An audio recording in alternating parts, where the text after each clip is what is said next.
Okay, this is the sixth part of our shiur on Birchas mitzvah. We're going to be looking at the time of the bracha, when you make a bracha. So the Gemara in Pesachim starts off and says, right? So that everybody agrees you have to make a bracha before you do the mitzvah. You know, where we get this from? All mitzvahs we do before we recite all mitzvahs. All mitzvahs, we recite a bracha before we do them. Except for dunking in the mikvah, we're referring to a convert, and blowing shofar. We understand when it comes to tefillah, because how could a non-Jew make a bracha? Right? He's not what's called chazeh. We're going to go into what that word means, chazeh, but a non-Jew can't make a bracha. But we have a brayso that says that he dunks in the mikvah, and then when he gets out, he omer beracha then he makes a bracha on tefillah. Okay, so a couple questions here. What about a convert doesn't allow him to make a bracha first before he goes in?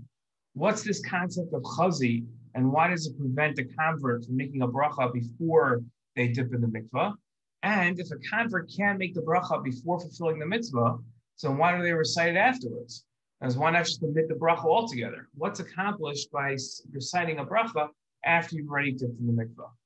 The Rambam says similarly. Says Mishem Shemavarchim al ha'nah kach mevarchim kol mitzvah v'achar kach yaseh. Right. So the Rambam had said that we make bracha just like you make a bracha on something you get benefit from, and then you get benefits. And so too with the mitzvah. First you make a bracha and then you do it.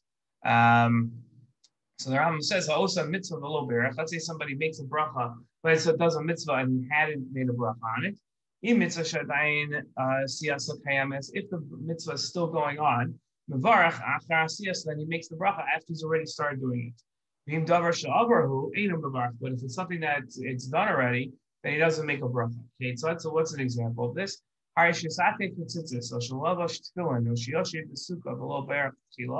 So let's say somebody he puts on his tzitzis, or he's wearing his tefillin, or he's sitting in his sukkah, and he forgot to make a bracha before he did any of those three mitzvahs.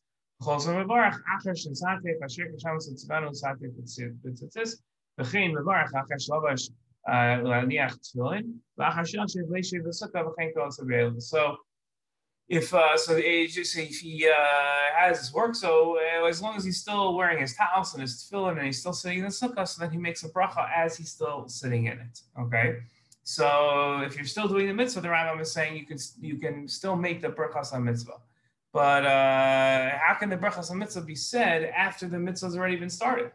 Right? That seems difficult to understand. Okay, the Rambam says as follows. He says. This is source number 4 here. But let's say you shechted an animal and you didn't make a bracha on the shechita beforehand. You don't make a bracha now after the shechita. If you already cover the blood below bracha without making a bracha, or you're mafresh trumas and maisos, and or you dunked and you didn't make a bracha, so you don't go back and make a bracha. Okay, so here is right. So you can't make, once the mitzvah has been completed, you can't make a bracha. But here's a question: if you can recite a bracha in the middle of a mitzvah after you've already missed out on this, what's called over l'asiyatan, making the bracha before you did the mitzvah. So why can't you recite the bracha after the mitzvah has been fulfilled? Right? What's the difference? Once you've already missed out on over l'asiyatan, why not make the bracha again? Okay, so source number 5.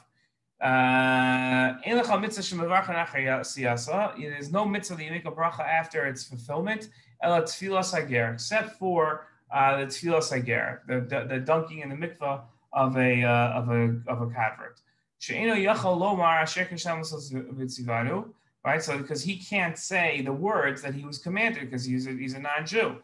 He hasn't been sanctified as a Jew yet. And he's not commanded anything until he dunks in the mikvah.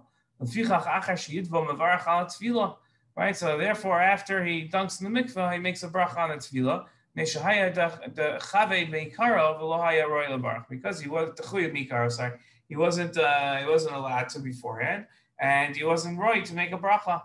Okay, so now the Rambam says the idea of chazi, like we saw in the Gemara, it says he can't recite the beracha because he wasn't commanded, because he wasn't actually sanctified and commanded yet in this mitzvah. Okay, the Ramah here says as follows. It says a shochet tzarich shivarach kodem, right? So somebody that shechts an animal has to make a beracha beforehand, and he says shech Hashem tzvanu al shchita v'imshachat v'lo berach. Now let's say shech they didn't make a beracha. Share shchita is good.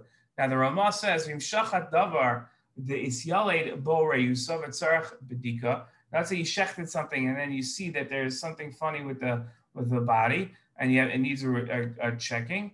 Yishchatenu below beracha, right? So he shechs without a beracha. Kashimsa kasher mevarach shchita. Then, if he finds out that it's kosher, then he can make the beracha of shchita. Uvashi yasamach l'shchita. It has to be close to the shchita. Okay, so based on this source, the Ramah seems to say that there are times you can make a beracha on shchita after you've already shechted. Okay, so it's interesting. Okay, so the Shach says that so this is the Shach says that even there are times where you could make a berachos shchita if you forgot before you shechted the animal, even after. So even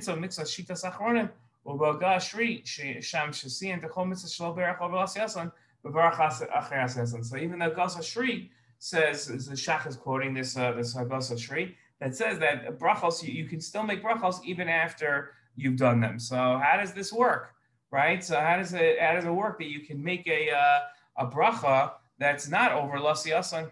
Okay, so those are our sources. That was the introductory shiur for this part. It's going to take us a while to get through the answers on this one because this is a big topic, but hopefully we'll be able to do it. Okay, so.